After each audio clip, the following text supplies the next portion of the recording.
Good morning, everybody. Event rental professionals.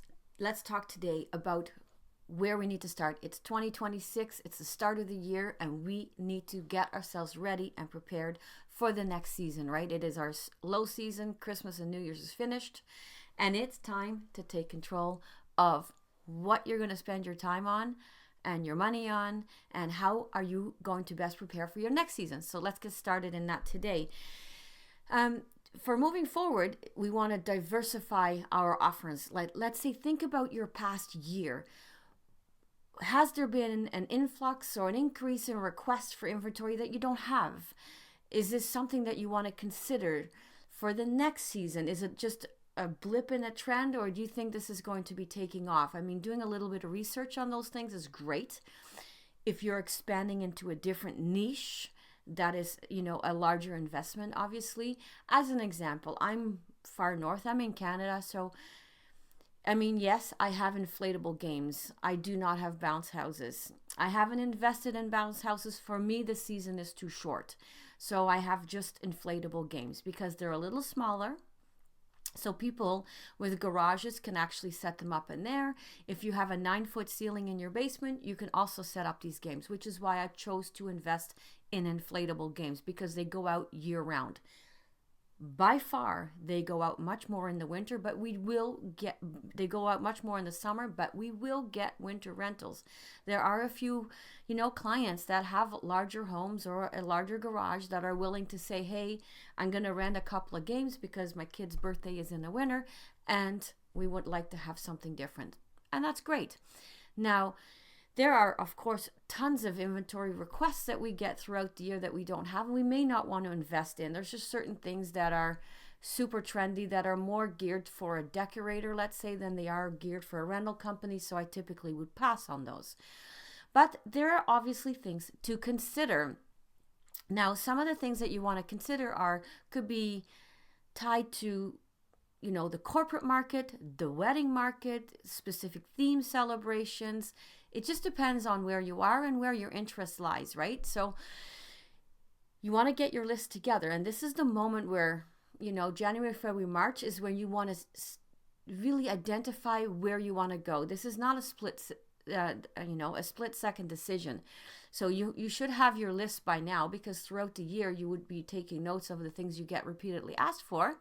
If you didn't do it though, but I'm sure you can recall some, get started this year and go over that list and see about acquiring these items, not today, but I would personally recommend saying, okay, my busy season starts in May. So I would think about, okay, let's look at bringing them in April.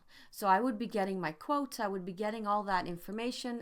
Do I want to, finance this? Do I want to put all the cash up front? Certain items you have no choice but to put cash up front, like buy it outright. You cannot lease to own or do a payment plan. It's not a possibility on breakable items. So these are things to consider. Anyways, take a look at your list, get all your information so you can make an educated decision for what you are willing to add to your inventory this coming season. I mean, our list is typically longer than what we can invest in. So again, pick what you think is going to give you the fastest return on your investment.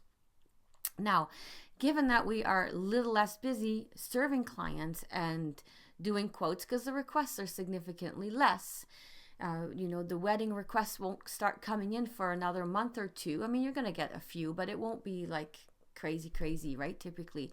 So this is a great moment to invest in your network marketing or your online marketing. It's using these slower months to really ramp up all your content for social media for the year, not just for today.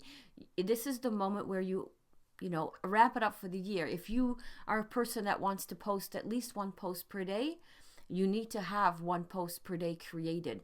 Personally, I do this on a spreadsheet. I have 12 tabs in the spreadsheet, and I have, day 1 through 31 on each tab, and I fill in the blanks. I put what my headline is, what my blurb is, my image or my video, file name, so that I know where to go find that.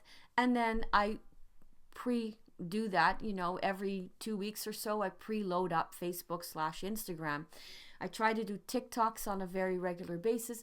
And again, you can pre-record these and then save them in your draft folder. So it's another way to go about that. This is also a great moment for you to take a look at your Google images, to update all these things, to update photos on your website, to do your website maintenance, your gallery, add new pictures to your gallery for your clients to see. I mean, these things all take time. This is the time to get it done. Of course, in our busy season, we're busy serving customers and making sure that all of our clients are happy and, are thrilled to be working with you. So that is not the moment to be working on your website and doing all these things that can be done in off season. I would not recommend taking extra money on paid advertising. This is the moment where you want to be present in the free and really push hard in the free with sharing what you can. You can potentially host open houses in your business to bring people in. That's something that you may want to put, like I've done it before, where I've put it on Facebook boosts a post about the open house, and that has yielded some results. But it's, I do it only for, like, let's say 5 days or 7 days, and I do it very targeted to my local area. So, and I would be targeting people that just got engaged and things like that. So those are the clients that I would then be targeting, but it would be a short advertising stint. It's not like, hundreds of dollars either, because I wouldn't spend that on that. And I typically get a decent turnout for an open house, and I host them on a moment where we're closed, and I have them for about 2 hours, 3 hours max. I don't want to have it a full day event. I want people in and I want people out. And what I do is I set up our warehouse with different arches and drapery, and so people can see the things that are not normally on display, because we just can't have everything on display. The showroom isn't big enough for that, and we have way too much inventory for that. Once they have attended, you have the opportunity to create quotes right then and there on the spot. You can book up a follow-up. You have a little bit more personal contact with them, which is, an up for your side, right? Now let's talk about streamlining your operations and reducing your costs. So your temporary staff should already be laid off by now.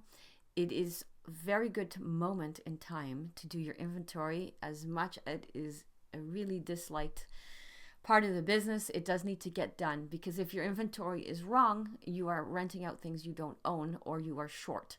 So for me, January is our inventory month. We have now everything coming back in, and this week is being cleaned for our dishes, let's say, so that we can next week on, let's say, Wednesday is a great day. Typically all the dishes are clean, they're back on the shelf, and we have minimal things out. This is the moment where we do our dishware counting, our cutlery, our glasses, our plates, all those items. I mean, tables and chairs, that's an easier one, because it's a much easier and quicker count, and we also know what's already out, so that makes it simple. And then, of course, adjusting all these inventories, and you're going to find things in your warehouse that are inventory that this hasn't gone out in a year, and it might be sitting in a prime spot in your warehouse. So maybe this is a moment where you need to move it somewhere else, so you can get an item that is renting out more often, located in that spot, to streamline your process in your busy season. All the non-critical items, the ones that go out like a couple times a year that you bought for some specific event, put them up high, so that you'll need to get a ladder to get them down, but that's okay, because your lower shelves need to be for things that are easy and go out often. You want to make things as simple as possible for your staff, so that your labor costs, while your labor costs are obviously your hugest expense, but you would like everybody to be able to work the most efficient way possible. And that is by designing your warehouse space appropriately. This is also a good moment to look at your overhead costs and the things where you can cut costs. And also, this will obviously increase your profitability. However, this is a great day. What things have I bought that I'm not using? Do I need to sell them off? What have I subscribed to that I'm not really using? It's time to let those go.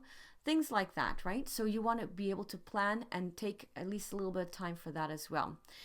This is also a great time to plan for your future growth. So, having said already earlier on, identifying the trends that were coming in, is that something what we want to move on?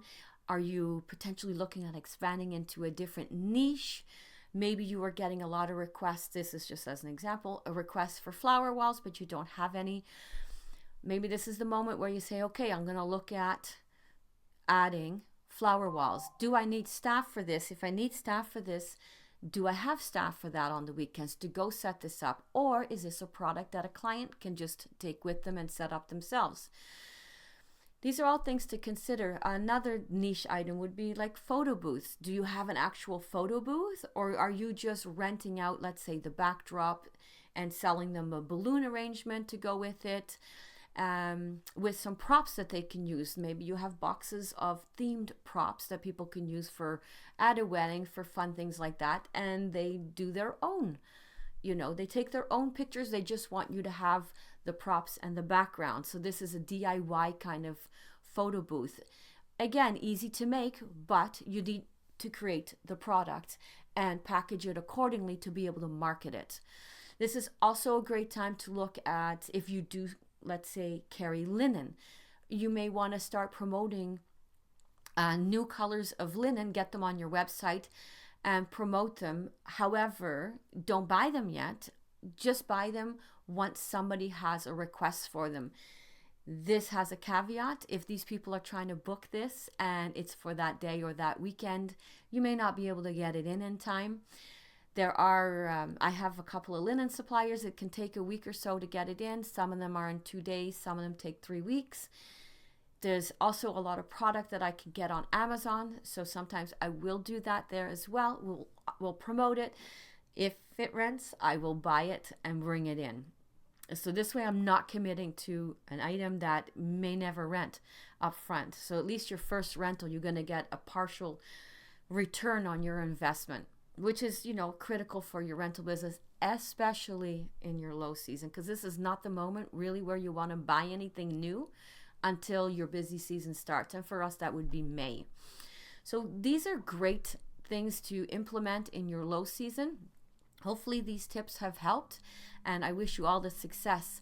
I have written 2 books. I will show them to you now. This is the book for beginners, more or less, in your first few years of business. And this is the book that is, if you're already in business and would like a little bit more help or a little bit more insight. Both are available on Amazon. I will put the link below in the video. If you have questions, definitely ask in the comments below. I'd be more than happy to help. And I wish you a great, successful day and a week ahead.